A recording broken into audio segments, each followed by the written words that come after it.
Olá pessoal, tudo bem? Aqui é o professor Leonardo Greco. Vamos continuar nossos estudos para nos prepararmos para o Enem, ok? O nosso tema de hoje, pessoal, vai ser a questão do celeiro do mundo, os desafios do celeiro do mundo, tá? A gente pensando logo na palavra celeiro, a gente tem a impressão de que a gente vai falar apenas sobre a questão da agropecuária, né? Não deixa de ser, mas nós vamos perceber muitas outras coisas além do ambiente rural, ok? Nós vamos entender hoje os desafios quanto à gestão do celeiro do mundo, né? Status pretendido pelo Brasil, né? Compreender também como se dá a exploração e a gestão de recursos variados. Como eu falei, além dos recursos que estão disponíveis no meio rural, também vários outros recursos, inclusive questões de gestão urbana, tá? E vamos identificar os mecanismos de controle para a gestão desses vários fatores que compõem o cenário que podem ou não fazer do Brasil um celeiro do mundo, ok? Bom, inicialmente, por que celeiro do mundo? Essa expressão foi criada para caracterizar o Brasil como um país com potencial para sustentar, se não todo o mundo, boa parte do nosso planeta e também, né, se não com todos os alimentos desejados, tal, pelo menos com alimentos em quantidade e qualidade, variedade suficientes para uma questão, assim, talvez uma necessidade emergencial. Então seria um potencial que o Brasil teria para ser um provedor de alimentos para, se não todo o planeta, a maior parte dos habitantes, certo? Como se fiscaliza a gestão desses recursos, né, para se caracterizar, para se capacitar o Brasil a essa condição de celeiro do mundo? Bom, antes de mais nada, a gente vai pensar na origem. Então, se a gente está falando de ambiente rural, agropecuária, a base para que isso seja bem sucedido, a produção seja efetiva e eficiente, seria a gestão dos nossos recursos hídricos. E quem ou que entidade é responsável por isso? A Agência Nacional de Águas, né? A famosa ANA, né? Ela é responsável por implementar planos de recursos hídricos e oferece apoio também para entidades privadas ou entidades públicas de outras esferas, estaduais ou municipais, para que possa gerir com uma eficiência maior esses recursos, tá? Existe também o Conselho Nacional de Recursos Hídricos, que determina aos entes públicos, né, federal, estaduais e municipais, as atribuições de cada um. Então, qual tipo, até onde cada ente público pode e deve exercer sua fiscalização, ok? Bom, voltando, agora falando já a questão do agronegócio propriamente dito, né? O celeiro do mundo, né? O Brasil, como celeiro do mundo, ele está se capacitando para se tornar. Existem pessoas que dizem que o Brasil já pode ser considerado celeiro do mundo e há pessoas que dizem também, estudiosos que dizem, que o Brasil está caminhando para isso, mas ainda há desafios a serem cumpridos, a serem vencidos, tá? Quais seriam esses desafios? Modernizar a produção, em relação à questão da automação cada vez mais presente, a questão da melhor utilização dos solos, né? Você produzir mais e produzir melhor, mesmo que, por exemplo, a sua área de produção seja reduzida, né? As relações profissionais no campo são tão ou até mais complexas do que as relações profissionais que a gente verifica, por exemplo, nos centros urbanos, tá? Incrementar a logística. O que é essa questão da logística? É você criar um mecanismo cada vez mais eficiente para você, uma vez tendo produzido, você conseguir transportar esse seu produto ou seus subprodutos, né? No caso da pecuária, por exemplo, são vários os subprodutos, né? É você poder transportar da sua área de produção até o destino final, né, que seriam os grandes centros, se for uma produção para o mercado interno, ou os grandes portos e aeroportos, se for uma produção voltada para o mercado externo. Fazer isso de um modo mais eficiente, o que significaria um transporte mais rápido, com o mínimo de perdas possível, né, e mais barato, né? Quanto mais barato, significará que você vai reduzir mais ainda seus custos. e com isso aumenta-se o lucro, né? E menos desperdício, seja tanto na questão da agricultura ou na questão da pecuária, né? Você vai, ao cuidar de todo o manejo produtivo, desde o início até o final, quanto mais você conseguir reduzir o desperdício, mais eficiente se torna a sua produção, ok? Bom, produtividade e gestão ambiental, uma questão de responsabilidade social, né? Você tem que produzir cada vez mais, cada vez produtos de melhor qualidade, contudo, você deve também cuidar da gestão ambiental. Até porque você tem que pensar o seguinte: se a minha agropecuária é eficiente, ela tem bons resultados, se deve, em grande parte, pelo que o meio ambiente provê de recursos, né? Então, quanto mais eu conseguir preservar esse meio ambiente, a probabilidade desses recursos serem disponibilizados pela natureza mesmo, durante mais tempo e com uma qualidade melhor, a probabilidade é muito maior, né? Redução da emissão de poluentes também é um desafio, tá? Não só no ambiente da agropecuária, mas em ambientes que transcendem a agropecuária, como, por exemplo, a questão da logística, ainda que esteja ligado a ela, né? Mas a logística não trata só da agropecuária, né? E também existe a produção industrial, etc., mas isso a gente vai ver com mais detalhe daqui a pouco, ok? Responsabilidade social também se trata de preservar também as relações profissionais no campo, principalmente evitando-se a superexploração da mão de obra, a questão da quase escravidão, né? A gente tem que lembrar que no campo as relações profissionais, elas ainda se dão, na sua grande maioria, na informalidade, e isso é extremamente negativo para aquelas pessoas que não têm a terra e oferecem a sua força de trabalho, né, em troca de uma remuneração. Quanto mais informal é a relação, quanto mais informal é essa relação de trabalho, mais esse trabalhador vai ser explorado, no sentido de que ele vai trabalhar sempre, por exemplo, uma grande jornada semanal, por exemplo, né, e vai ter uma remuneração insuficiente. Isso faz com que esse trabalhador rural ele tenha dificuldades para se sustentar a sua família e, portanto, tem dificuldade de se manter no campo, tá? Bom, e como é que se dá a gestão? A gente sai agora um pouco do ambiente rural e passa para a questão da gestão urbana. Isso é extremamente relevante porque uma boa gestão do ambiente rural cria também condições para que a vida nos centros urbanos ela se dê de modo mais eficiente e, portanto, tem uma redução do número de problemas sociais, ok? Tanto campo quanto cidade. Vamos lá, a questão da gestão digital, tá? A gente sabe que o mundo, seja no campo ou nas cidades, o mundo cada vez mais globalizado, ele tem cada vez mais apresentado um desenvolvimento, por exemplo, nas telecomunicações, na questão das redes de informações, né? E também a nossa querida internet, né?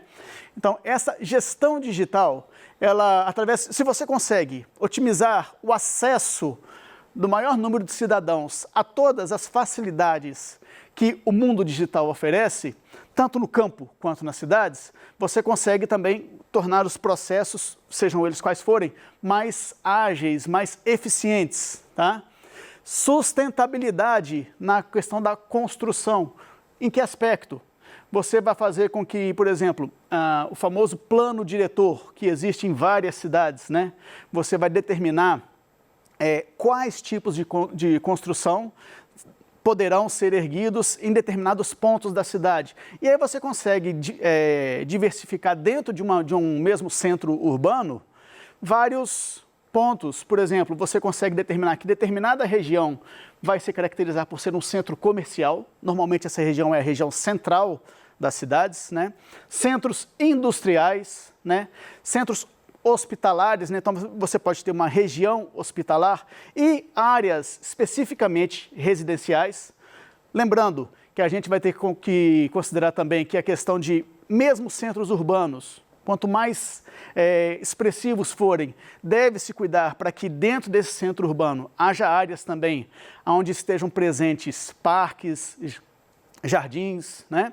E tudo isso faz parte da questão da sustentabilidade na construção, no desenvolvimento dessas áreas urbanas, ok? Segurança e mobilidade é também uma questão essencial para a vida, né? Antes a gente pensava em segurança e mobilidade apenas nos grandes centros, mas se vocês analisarem um pouco como que a nossa sociedade vem evoluindo, essa questão já se transfere também para as áreas rurais, ok? Então, quanto mais você criar condições para que os índices de criminalidade sejam reduzidos, né? Não só em questão da quantidade de crimes ocorridos, mas também a questão do tipo, né, a questão do poder ofensivo dos crimes, etc. E quanto mais você conseguir fazer com que as pessoas tenham condições de ir e vir, e essa questão de condições de ir e vir passa não só pela disponibilização de transportes públicos de qualidade, mas também pela questão da segurança, né? Imagina uma pessoa que precisa emergencialmente se deslocar da sua casa para um centro hospitalar a altas horas da noite. Além dela ter necessidade de contar com um serviço eficiente de transporte naquele horário, ela tem também, né, ela precisa também ter a segurança de que ela vai conseguir se deslocar sem maiores riscos, tá? Tudo isso faz parte de todos os aspectos, todos os detalhes que o nosso Brasil tem que cuidar se quiser realmente ser considerado um país considerado como celeiro do mundo, tá? Parece que não, né? Mas tudo isso tem a ver, tudo está extremamente interligado. Falando um pouquinho mais detalhado sobre a questão da gestão urbana, tá? Gestão predial e residencial, acabei de falar, a questão do plano diretor, você direcionar determinadas atividades para áreas específicas da sua cidade, independentemente do porte dela, tá? Inibição das ocupações desordenadas, e isso aqui a gente tem que fazer um parêntese para voltar a pensar na questão do campo, tá? Ocupações desordenadas não é uma coisa que acontece por livre e espontânea vontade de uma pessoa, tá? Ela não vai ocupar, por exemplo, uma área de aglomeração, né? Uma encosta, ela não vai ocupar uma encosta porque ela quer. Normalmente a pessoa que faz isso, que é levada a essa situação, ela passou por uma necessidade de emergência, uma extrema necessidade de poder continuar sustentando a sua família e ela, por diversas razões, ela não conseguiu fazer isso de um modo eficiente, de um modo eficaz, né? E acabou se sujeitando a um subemprego, né? Que vai exigir muitas horas de trabalho dela a uma remuneração muito baixa e, por isso, ela não tem condições de habitar áreas formalmente destinadas para isso. E aí ela improvisa. Qual a relação que isso tem com o campo? Muitas dessas pessoas são oriundas do campo. A gente tem aquela questão chamada do êxodo rural, que pessoas que perderam a condição de continuar se sustentando, vivendo do campo, são forçadas a sair do campo e voltar, e se direcionar para a cidade, melhor dizendo, né? E aí, aquele problema, a pessoa conhece tudo do campo, mas nada sabe do dia a dia da cidade, muito menos do trabalho, das profissões que vão estar disponíveis para ela na área rural, e aí, na área urbana. E aí ela fica sujeita a essas questões de subemprego, submoradias, insalubridade, por que não dizer isso, né? E tudo isso impacta negativamente na gestão urbana, ok? Bom, gestão fundiária, e aí a gente volta, esse assunto vai fazer menção essencialmente à questão da gestão da terra no meio agropecuário, tá? No meio rural brasileiro. O que acontece? Ainda no Brasil existe a concentração da posse da terra, né? Em termos de poucas pessoas serem as proprietárias de grandes extensões de terra, de latifúndios, tá? E aí você tem a contramão, o outro lado da moeda. Muitas famílias, muitas pessoas com pouca condição de de ter a terra, né? E às vezes acabam perdendo essa terra. Então, enquanto você tem uma grande concentração de terras nas mãos de poucas pessoas, você tem muitas pessoas sem terra, tá? E aí essas pessoas se sujeitam à exploração profissional no campo ou às questões que a gente já analisou, a questão do sofrimento, né, dessas pessoas ao entrarem numa área urbana, tá? Questão de serviços sociais é essencial para uma boa gestão, uma boa gestão urbana, uma boa gestão rural, uma boa gestão do dia a dia de uma sociedade, ok? Educação. Deve-se prover maior acesso à educação pública de qualidade, né? Então, cada vez mais pessoas ter acesso a uma educação que seja realmente eficaz no seu propósito, tá? Aumentar a eficiência do nosso serviço público de saúde, o chamado SUS, né? Mobilidade, já falamos, né? Tornar mais eficiente transportes públicos, né?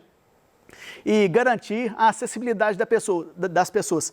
Não esquecendo que esse público compreende também as pessoas com necessidades especiais, tá? Então, a acessibilidade tem que levar em conta esse público específico também, ok?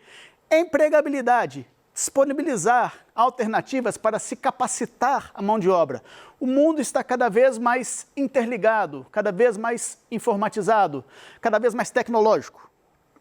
Então, cada vez a mão de obra que se precisa, ela tem que ser sempre cada vez mais capacitada. E aí, passando pela questão da educação também, deve-se criar condições para que a grande massa trabalhadora tenha cada vez mais conhecimentos para poder atuar nos vários ramos empregatícios atuais e também novos, porque o mercado de trabalho ele está em constante expansão, né, em constante diversificação, certo? Saneamento básico, algo também que cuida da dignidade do ser humano, né? Disponibilizar para o maior número de famílias, no mínimo, água e esgoto tratados. Sem falar na gestão de resíduos, né? Fazer com que os resíduos sejam familiares, industriais, comerciais, né? Resíduos da atividade agropecuária sejam cada vez melhor tratados. Então, desativa-se lixões, né? Que é a forma mais inadequada de se descartar rejeitos, né? Padronizam-se os aterros sanitários, reciclagem, né? Tudo isso leva em conta a otimização da gestão desses resíduos sólidos. Resíduos sólidos ou não, ok?